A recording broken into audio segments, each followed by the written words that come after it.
Welcome friends. So today I will talk about boost serialization and deserialization in C++. So mainly boost serialization can be very useful when you have to serialize the data class object over a network or maybe in a XML file, and then later you can deserialize and the data of from that object to the another class object. This means you can get all the state of runtime state of the object.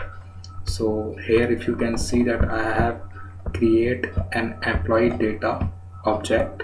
So means I can send this object via serializing it into a binary stream, and then over a network I can deserialize it. So this is the common approach we use mainly in the networking, where we send the object via some socket, and then we retrieve the data in a class object form. So mainly in the boost serialization you have to use these two header files. So these are the binary archive, input archive and output archive.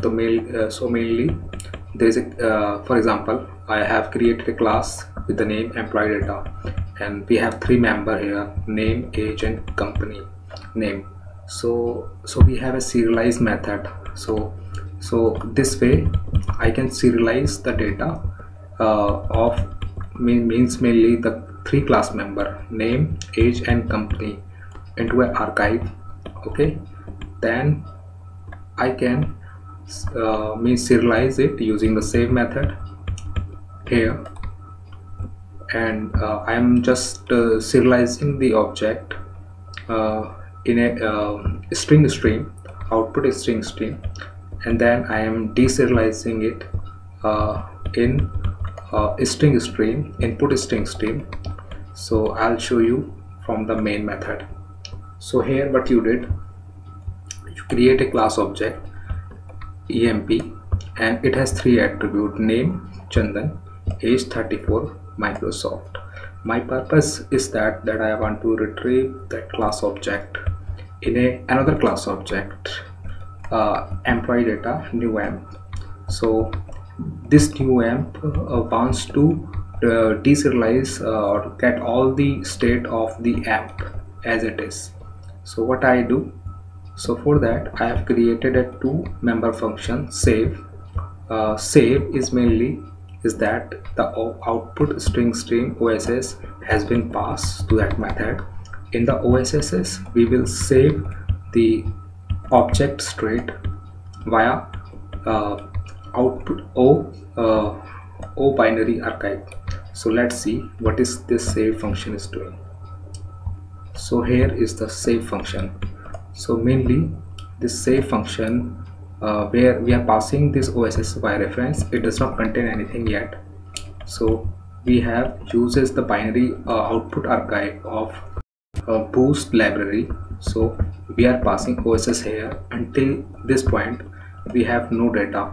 Okay, so this is the function OA and pointer this. So mainly we have an object, current object. This belongs to the current object.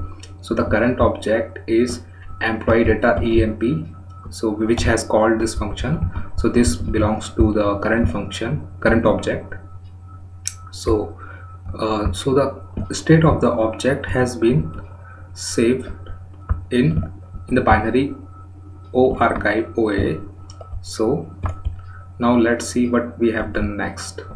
So currently the OSS contains all the data which is there. So we created a new object, and then using that new object we use load, and the OSS we passed here which contains the state. So via this O string stream we will retrieve the state of employee data into the new amp. So let's see the load function, which is deserializing the state from the O string stream. So here the O string stream, we are retrieving it inside a string str data, and we are passing this string on to the I string stream, and then there is a binary I archive of serialization of push relation. So we are passing this ISIs here. So this IA binary archive object contains the state now. So by using this IA and ampersand pointer this of the current object, we are just deserializing whatever the data inside the IA to the current objects. So what happened, our new employee contains the all this data, and we are calling the show data. The show data is doing nothing, it's just printing the object of that new object. So now this new object should get all the data. So let's see, let's compile this program. So it's being compiled.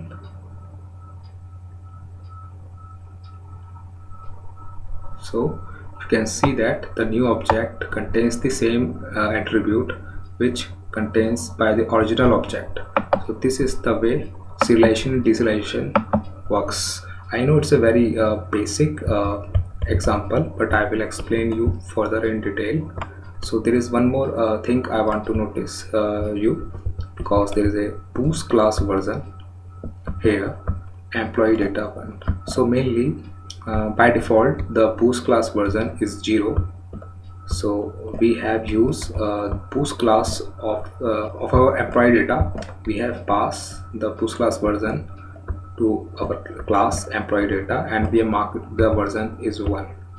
So in case our class grows, means we have added new members inside that class, how will we able to serialize and deserialize in some later point of time?